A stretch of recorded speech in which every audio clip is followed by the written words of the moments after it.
Okay, everyone, let's give this a shot for the first time and see how it goes. So even though we went over this lesson, I'm going to post it again, especially for the people who were absent. This is a normal distribution. However, listen, a lot of things are normally distributed. People's height, people's weights are all normally distributed, and they are going to have different means of mu. And if I go one standard deviation above the mean, it is halfway down the curve, and 2 standard deviations and 3 standard deviations and so on and so forth, also below the mean. And every single set of data has different means and different standard deviations. The only way that statisticians can standardize it and measure it on the same scale is by using this formula. And I apologize, every time I touch the screen you're going to hear that little tap. That's just my stylus hitting the screen, so apologies for that for every video. So you take the score minus the mean and divide it by the standard deviation. Boom! And that's how you turn a raw score, which are all these x's right here, into z-scores, which are all these scores right here. So let's do our first example with this. Trees in a certain region have a mean height of 12 meters, standard deviation of 2 meters.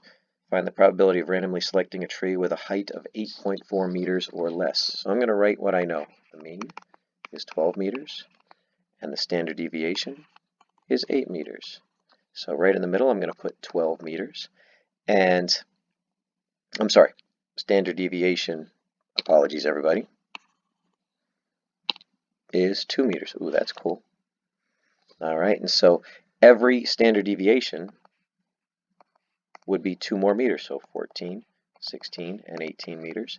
And then going to the left, be 10 meters, 8 meters, and 6 meters.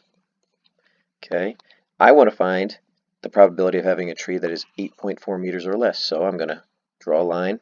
I'll call it 8.4 and shade everything that I want to find. The only problem is I cannot look up 8.4 on my z-table. So I need to convert 8.4 from a raw score into a z-score. We learned the other day that the z-score of the mean is always 0. A z-score by definition is your distance from the mean. And if you are 0 distance from the mean, if you're on the mean, your z-score is 0. So let's turn 8.4 from a raw score into a z-score. So I'm going to take 8.4 minus 12 divided by the standard deviation of 2, and I get negative 1.8. That is my z-score. So all of you hopefully have your z-tables out already. I need you to look up 1.8 on your z-table. Go down to 1.8 and find the very first area that you see down at 1.8. I'll give a second for you to look. It should be 0.4641, but that goes here.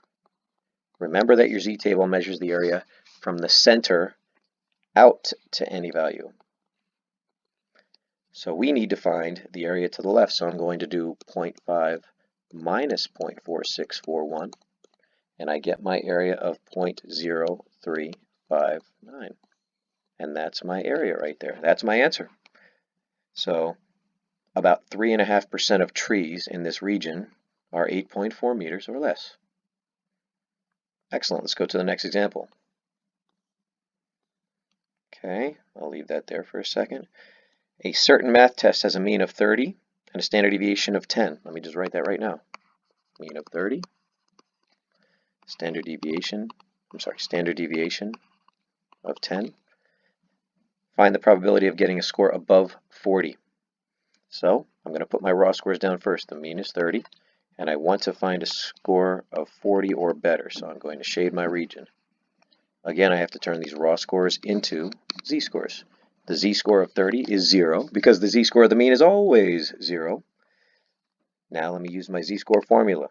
The score minus the mean divided by standard deviation. I think you could have gotten this without doing this calculation.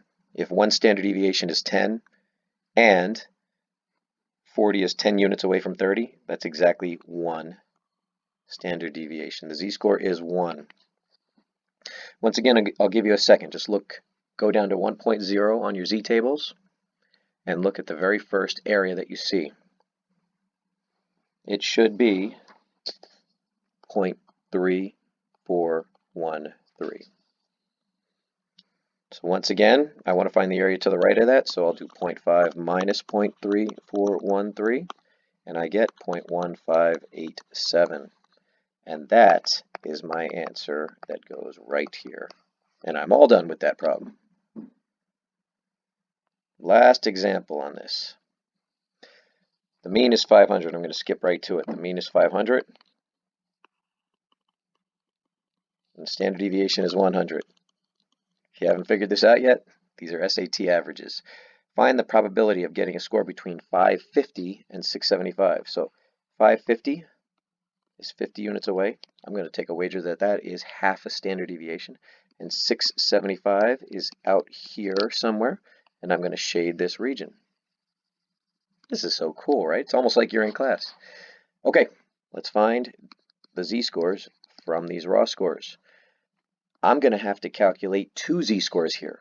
One for 550 and the other for 675. So first, let's find the z-score for 675. 675 minus the mean of 500 divided by the standard deviation of 100 is 1.75. That's the z-score right here. Then I'm going to find the z-score for 550.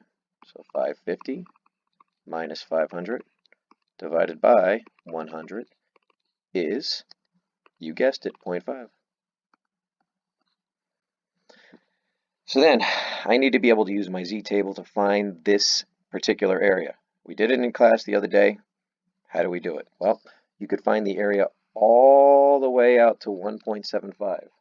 And that area turns out to be 0.4599. Go down to 1.7, then go across to 0.05 on your z-table, and confirm that you see 0.4599. Take a moment. Then, let's find the area down to 0.5. Go down to 0.5, and you should find the area of 0.1915. A picture is worth 1,000 words. What should I do with those two areas? You guessed it, let's subtract them. So I'm going to do 0.4599 minus 0.1915. And I'm going to get my resulting answer, which is 0.26684. Sorry, this sheet seems to be zooming in and out on its own. I think I'm pressing it with my pinky. And that, my friends, is that resulting answer right there. And we're done with the worksheet on finding scores given probabilities. Good job, everyone. Do this homework. It is on the spring semester syllabus.